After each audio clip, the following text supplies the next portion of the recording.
এসব ক্ষোভ যখন চলছে তখন একটা গোষ্ঠী পরিষ্কারভাবে তারা তাদের রাজনৈতিক উদ্দেশ্য চরিতার্থ করছে। এখন বাংলাদেশের সিদ্ধান্ত নিতে হবে, আমরা ফ্যাসিবাদের পথে যাব না আমরা ডেমোক্রেসির পথে যাব। যে কোনো বিচারে মানে ন্যূনতম গণতান্ত্রিক একটা ব্যবস্থা যদি আমরা যে কোনো স্ট্যান্ডার্ডে মাপি, গণমাধ্যমের স্বাধীনতা, গণমাধ্যমের অস্তিত্ব কিংবা তার সেটা তার একেবারে অবিচ্ছেদ্য অঙ্গ। গণমাধ্যমের উপর যে কোনো ধরনের হামলা আসলে গণতন্ত্রের উপরে হামলা, শেষ বিচারে এটা একটা এখন গণতান্ত্রিক একটা রাষ্ট্রের অস্তিত্বের উপরে হামলা। ওসমান হাদিকে যেভাবে গুলি করা হলো, তারপর শেষ পর্যন্ত ওসমান হাদির শাহাদাত বরণ, এই পুরো জিনিসটা সারা দেশের মানুষকে আলোড়িত করেছে। তারা একই দিকে শোকাভিভূত, আরেক দিকে তারা ক্ষুব্ধ। এই ক্ষোভ যখন চলছে তখন একটা গোষ্ঠী পরিষ্কারভাবে তারা তাদের রাজনৈতিক উদ্দেশ্য চরিতার্থ করছে। আমরা দুটো ঘটনা দেখতে পাচ্ছি। একটা হচ্ছে ওসমান হাদিকে গুলি করে জুলাই আন্দোলনের সক্রিয় সংগঠকদেরকে ভয়ের মধ্যে রাখা, তাদেরকে হত্যার হুমকির মধ্যে রাখা, পুরো দেশকে আবারও পুরনো ভয়ের রাজত্বে নিয়ে যাওয়া, যেটা দিয়ে ফ্যাসিবাদ সক্রিয় ছিল। ঠিক একইভাবে আবার একটা গ্রুপ দেশের ভেতরেই একটা মহল তৈরি হয়েছে, রাজনৈতিক তাদের লক্ষ্য হচ্ছে যে তারা গণমাধ্যমে হামলা করবে, তারা সারা দেশে একটা নৈরাজ্য তৈরি করবে, যেভাবে আয়েশাকে পুড়িয়ে মারা হয়েছে, যেভাবে ময়মনসিংহের দীপু দাসকে পুড়িয়ে মারা হয়েছে। এই জায়গাগুলো থেকে পরিষ্কার বোঝা যাচ্ছে যে তারাও আরেকটা ভয়ের রাজত্ব তৈরি করতে চাচ্ছেন। এবং দিস টু এক্সট্রিমস কোইনসাইড।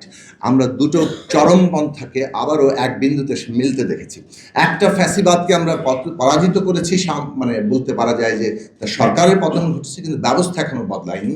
খুব দ্রুতই আরেকটা ফ্যাসিস্টবাদী শক্তি এমার্জ করতে চাইছে, এবং যে কোনো ফ্যাসিবাদের লক্ষণ হচ্ছে যে সে আগে প্রথমত এই যে মব ভায়োলেন্সের কথা বলছি, সে একটা গোষ্ঠী তৈরি করে, তার মূল ফেসটা সামনে আসে না, তার নিজের কতগুলো গোষ্ঠী তৈরি করেন, মনে হয় যেন জনতা একটা জিনিসকে প্রতিষ্ঠা করতে চাইছে, এবং তারা জবরদস্তি তৈরি করে তাদের নিজেদের আইডিওলজি কিংবা তার লক্ষ্যকে প্রতিষ্ঠা করতে চায়, এবং তারপরে ধীরে ধীরে তার রাজনৈতিক শক্তিটা আবির্ভূত হয়।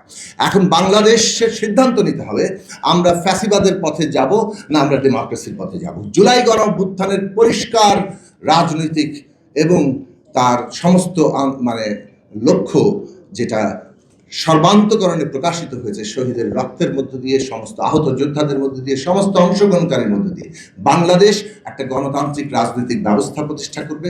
সেটাই নতুন গণতান্ত্রিক বন্দোবস্ত, সেটাই দেশের সর্বক্ষেত্রে প্রকাশিত হবে। কাজেই এই যে তৎপরতা, এই জুলাইয়ের নাম ব্যবহার করে কিংবা হাদির যে হত্যাকাণ্ডের বিরুদ্ধে মানুষের যে ক্ষোভ, তাকে ব্যবহার করে আজকে যে জায়গায় যাওয়া হচ্ছে, পরিষ্কারভাবে পুরো অভ্যুত্থানকে একটা ফ্যাসিস্ট আবার গ্যারাকোলের মধ্যে ঢুকিয়ে দেওয়ার চেষ্টা। এবং এগুলোর সর্বশেষ লক্ষ্যটা হচ্ছে বাংলাদেশে এই মুহূর্তে যেটা অভ্যুত্থানের লক্ষ্য তৈরি ছিল, বিচার সংস্কার, নির্বাচন, যেটা আমাদের মূল লক্ষ্য, সেইটাকে ক্ষতিগ্রস্ত করা। আমাদের সংস্কারের পুরো আকাঙ্ক্ষা যদি নির্বাচন না হয়, তাহলে সেটা বাস্তবায়নের কোনো জায়গা থাকছে না। কাজে নির্বাচন এখন বাংলাদেশের অভ্যুত্থানের আকাঙ্ক্ষা বাস্তবায়নের প্রধান মাধ্যম, এটা বাংলাদেশের প্রধান জাতীয় স্বার্থ। পুরো পরিষ্কার ধারণা, নির্বাচন বানচাল করা এবং পুরো প্রসেসটাকে এমন একটা জায়গায় নিয়ে যাওয়া যাতে করে আমরা গণতন্ত্রের জায়গায় পৌঁছাতে না পারি। কাজে এখানে সম্মিলিত লড়াইয়ের প্রশ্ন আছে। জুলাইয়ের ঐক্যকে বিভক্ত করে দলাদলির যে দলাদলির বিভক্তি থাকে, কিন্তু এই মুহূর্তে মনে রাখা দরকার যে বাংলাদেশ ন্যূনতম একটা জাতীয় ঐক্যমত্যের জায়গায় গণতান্ত্রিক উত্তরণের যদি না থাকে, প্রতিটি দল যারা মনে করছেন এর ফায়দা নেবেন তারা পর্যন্ত বিপর্যস্ত হবেন। কাজেই গণতান্ত্রিক উত্তরণের জন্য, যেটা এই মুহূর্তের প্রধান জাতীয় স্বার্থ, সেখানে আমাদের ঐক্য যদি তৈরি হয়, তাহলে এই ধরনের কতিপয় লোক এসে কয়েকটা হেলমেট নিয়ে শুরু করে 200-500 লোক নিয়ে তারা যা তাণ্ডব ঘটিয়ে যেতে পারছে, এটা ঘটতে পারছে কেননা রাজনৈতিক দলের অনৈক্যই আমাদের মধ্যে এই জায়গা তৈরি করছে যে এটার প্রতি সম্মতি আছে। এবং গভর্নমেন্ট, শেষ কথা বলছি, গভর্নমেন্টের রহস্যজনক নীরবতা, এই সরকারের রহস্যজনক নীরবতার জবাব দিতে হবে।